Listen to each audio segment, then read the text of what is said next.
Hello guys, आज हम 365 days to the wedding के एपिसोड थर्ड को एक्सप्लेन करेंगे। एपिसोड की शुरुआत में उसका फादर कहता है, अगर शादी धूमधाम से नहीं हुई तो हमारी नाक कट जाएगी। अगले सीन में हम देखते हैं वहाँ पे ओहारा भी आ जाता है। उसका फादर कहता है कि काफी दिन हो गए तुमसे मिले। रीका कहते हैं मुझे ऑफिस के बारे में तुमसे कुछ बात करनी है। अगले सीन में हम देखते हैं वो दोनों बाहर आ जाते हैं। रीका कहती है लगता है तुम्हारे डैड को कहीं से पता चल गया शादी के बारे में और वो अचानक यहाँ पर आ गए। ओहारा कहता है लेकिन उन्हें बताया किसने होगा। रीका कहती है ये तो मुझे भी नहीं पता। ओहारा कहता है कि मैं उनसे कह दूंगा कि ये सब एक अफवाह है।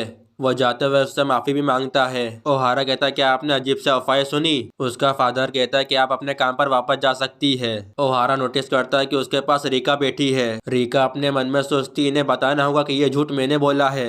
उसका फादर कहता है कि मुझे माफ कर दो, तुम्हें मेरी बकवास बातें सुननी पड़ी। ओहारा अपने मन में सोचता है बकवास बातें। रीका कहते ये मुझे शादी के बारे में बता रहे थे। रीका ये भी कहती है कि शादी बहुत धूमधाम से होती है। उसका फादर कहता है सॉरी पर यह सच नहीं है। वो कहता है कि ये सब पहले हुआ करता था और वो कहता है कि अब तो शादी साधारण तरीके से हो जाती है। पहली बात तो ये कि अब तो लोग शादी ही नहीं करते हैं।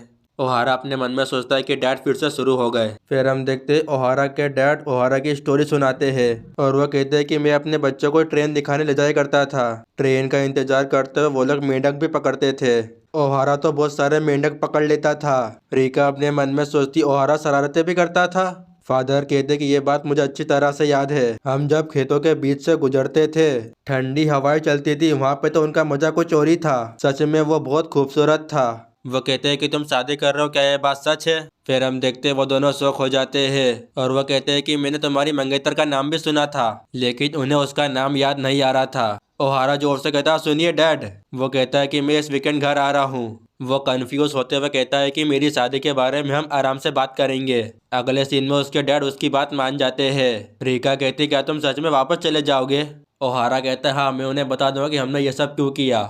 रीका अपने मन में कहती है कि मेरी मुसीबतें तो बढ़ती जा रही है। अगले सीन में हमें ऑफिस का सीन दिखाया जाता है। कुरोकावा कहती है कि मैं तुम्हें एक बड़ी जिम्मेदारी दे रही हूँ। वह कहती है कि एक राजकुमारी जापान के टूर पर आई है और वह कहती है कि वो चुपके से टोक्यो घूमना चाहती है। हमारी टीम को यह काम करने का मौका मिला है। ओहारा कहता है लेकिन ये काम आप मुझे क्यों दे रही हो।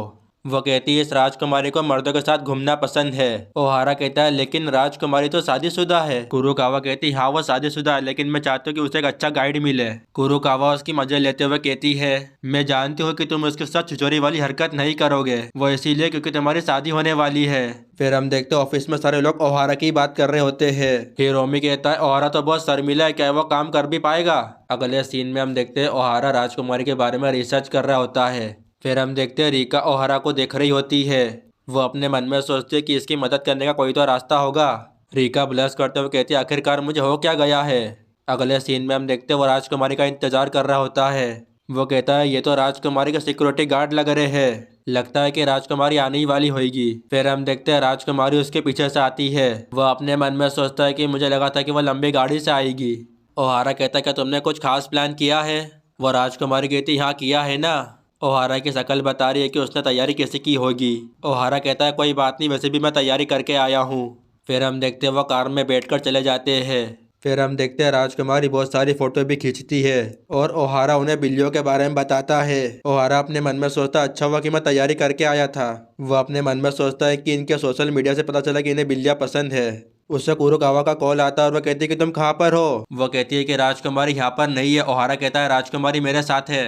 ओहारा कॉल कट कर देता है और कुरुकावा सोचते कि वो राजकुमारी के साथ है, वो ठीक तो होगा ना। फिर हम देखते हैं वो बैटिंग सेंटर जाते हैं। उसके बाद वो फिशिंग करने जाते हैं।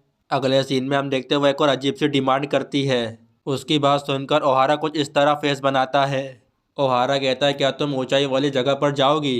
वो राजकुमारी कहती है कि हम वो टावर पर जाएंगे, लेकिन ओहारा उसे मना कर देता है। ओहारा उसे स्कूल में ले आता है। ओहारा कहता है देखिए राजकुमारी मैं आपके लिए कुछ लाया हूँ। वो उसके लिए स्कूल यूनिफॉर्म लाया था। अगले सीन में हमें ऑफिस का सीन दिखाया जाता है। हिरोमी कहता है कि ओहारा अभी तक वापस नहीं आया है। ओहारा कहता है कि हमें वापस चलना चाहिए। फिर हम देखते हैं राजकुमारी ओहारा की तारीफें करती है। वह अपने मन में सोचता है कि मैंने इतना भी खास नहीं किया। वह राजकुमारी ओहारा से कहती है क्या तुम मुझे अपना घर दिखाओगे। अगले सीन में हम देखते हैं रीका ओहारा के घर आ जाती है। वह अपने मन में सोचती है कि ऐसी कौन सी वजह है कि मैं ओहारा के घर तक आ गई। मुझे कुछ भी समझ में नहीं आ रहा कि मेरे दिमाग में चल क्या रहा है। वह सोचती है कि ओहारा राजकुमारी के साथ होगा। वह कहती है कि मैं इसे दरवाजे के पास रख देता हूँ, उसे मिल जाएगा। रेखा नोटिस करती है कि वो वापस आ गया है। रेखा नोटिस करती है कि वह स्कूल यूनिफॉर्म में है। उन दोनों को अकेला देखकर रेखा के मन में गलत ख्याल आ रहे थे। राजकुमारी नोटिस करती है कि वहाँ पे कोई है। ओहारा चेक करता है और वो कहता है यहाँ पे तो कोई भी नहीं है। रेखा उन दोनों की बातें सुन रही होती है चुपके से। फिर हम देखते हैं रेखा वहाँ से जा रही होती है। रेखा अपने मन में सोचती है उसे अपने घर लाना जरूरी था क्या। राजकुमारी कहती क्या तुम मुझे ये कमरा नहीं दिखाओगे। फिर हम देखते ओहारा डर के मारे मना कर रहा होता है। ओहारा की बिल्ली स्पीड से बाहर आती है। फिर हम देखते वो दोनों नीचे गिर जाते हैं। अगले सीन में वहाँ पे रेखा भी आ जाती है। ओहारा कहता है रेखा तुम यहाँ पे क्या कर रही हो। वो कहती है कि मैं खुद नहीं जानती कि मैं यहाँ पर कर क्या रही हूँ। वो कहती है अनजान लोगों को अपने घर बुलाना बंद करो। फिर हम देखते ओहारा पूरी तरह से कंफ्यूज हो गया था।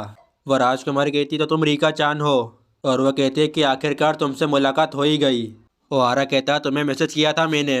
और वह कहता है कि वह तुमसे मिलने की बहुत जिद कर रही थी। रीका बहुत ज़्यादा ब्लश कर रही थी। वह अपने मन में सोचती पता नहीं मैं क्या सोचकर इसके घर में आ गई।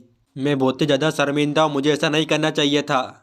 राजकुमारी कहती अगर तुम साथ होगी तो ही वह मुझे अपना घर दिखाएगा, इसलिए मैंने कहा कि वह तुम्हें यहाँ बुला ले।